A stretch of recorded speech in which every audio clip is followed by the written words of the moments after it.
Revolt of 1857. The events which began on the 10th May 1857 are known variously as Indian Mutiny, the Sepoy Mutiny, the Sepoy Rebellion, the Sepoy Revolt, and the First War of Independence. Policies and the people. Indian kings, queens, peasants, landlords, tribals, and soldiers were all affected in different ways by the British colonial rule. Nawabs lost their power. Since the mid-18th century, Nawabs and Rajas had gradually lost their power and authority. The company and the British government reduced their freedom, disbanded their armed forces, and took away their tax revenues. Many ruling families, such as Rani Lakshmi Bai of Jhansi, tried to negotiate with the company to protect their interests, but they were mostly defeated and murdered. The company also took several measures to formally bring an end to the Mughal dynasty. The name of the Mughal king was removed from the coins minted by the company. In 1849, it was announced that after the death of Bahadur Shah Zafar, the family of the king would be shifted out of the Red Fort, the official residence of Mughal Emperor of India, and given another place in Delhi to reside in. In 1856, the Governor-General Canning decided that Bahadur Shah Zafar would be the last Mughal king, and after his death, his descendants would be called princes, not kings. The peasants and the sepoys. The peasants and zamindars resented the company's high taxes and the rigid methods of revenue collection. Indian sepoys in the company's armies were unhappy with their pay, allowances, and condition of work. In 1856, the company passed a new law which stated that every new person who took up employment in the company's army had to agree to serve overseas if required. Such policies violated the religious and traditional sentiments of the sepoys. Responses to reforms. Although some reforms introduced by the British were good and even essential, the general response to the changes the British brought about in the Indian society was not very positive. The British passed laws to stop the practice of sati, burning of widowed women, to encourage remarriage of widows, and to actively promote education using English as the medium of instruction. A new law was passed in 1850 to make conversion to Christianity easier. Although many Indians want to change their unhealthy social practices, they also felt that British were harming and destroying their religion and social customs and heritage. A mutiny becomes a popular rebellion. Over time, different Indians from all walks of life began to view the British as their common enemy. They became united to rise against the British, and in May 1857, a massive rebellion started that threatened the company's very presence in India, from Meerut to Delhi.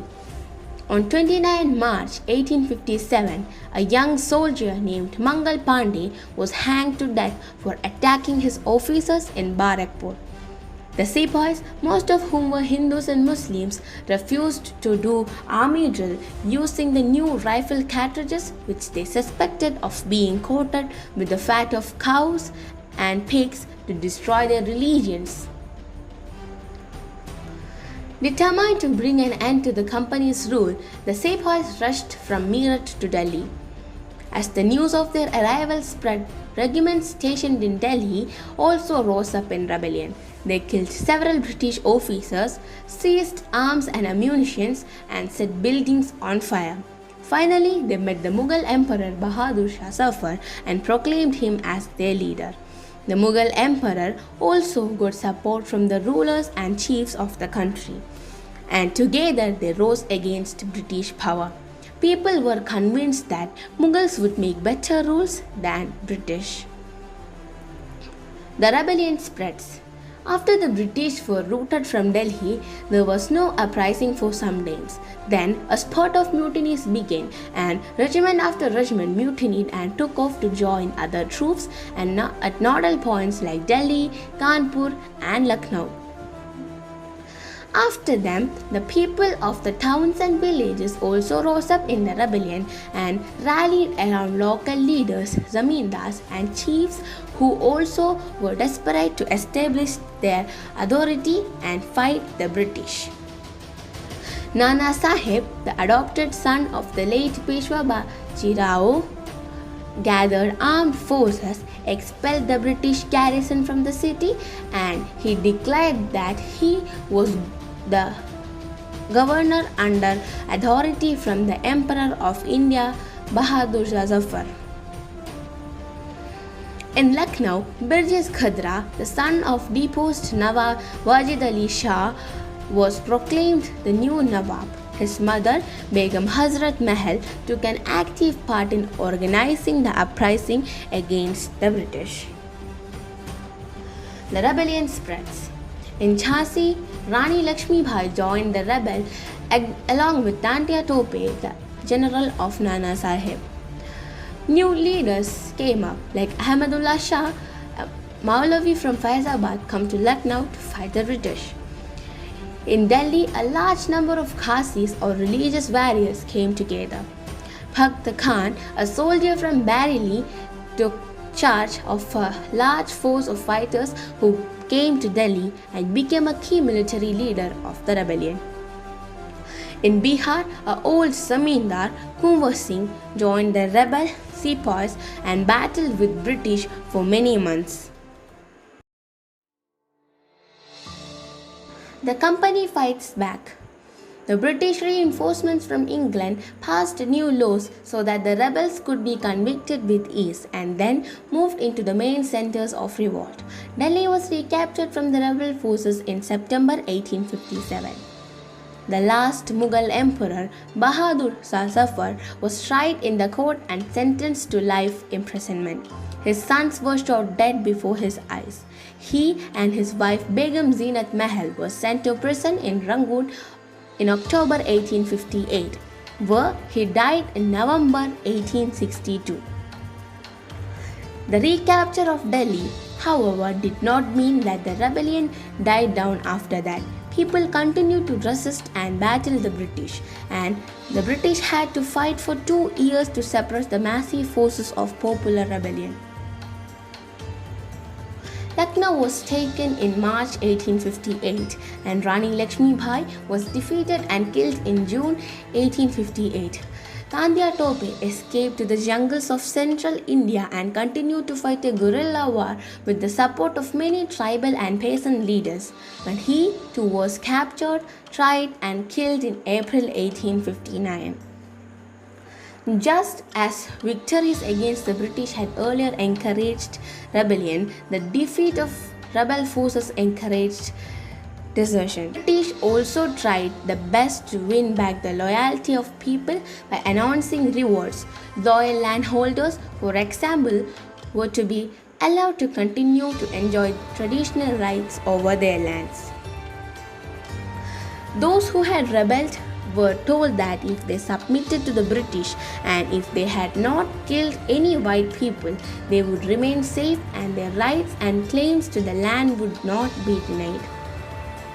Nevertheless, hundreds of sepoys, rebels, nawabs and rajas were tried and hanged after the Great Uprising on 1857. Aftermath. The British had regained control over the country by the end of 1859, but they had learned that it is not safe for them to carry on ruling India with their old policies. Major changes introduced by British after 1857 revolt. The British Parliament passed a new act in 1858 and transferred the powers of the East India Company to the British Crown. A member of the British Cabinet was appointed Secretary of the State of India and made responsible for all matters related to the governance of India. He was given a team of experts called the Indian Council to advise him. The Governor General of India was given the title of Viceroy, a personal representative of the crown. All ruling chiefs of the country were assured that their territory would never be annexed in future, and they were allowed to pass on their kingdoms to their heirs, including adopted sons. However, they were made to acknowledge the British Queen as their sovereign paramount, which meant that they could rule their kingdoms but only as subordinates of the British Emperor or Empress. The proportion of Indian soldiers in the army was reduced and the number of Europeans increased.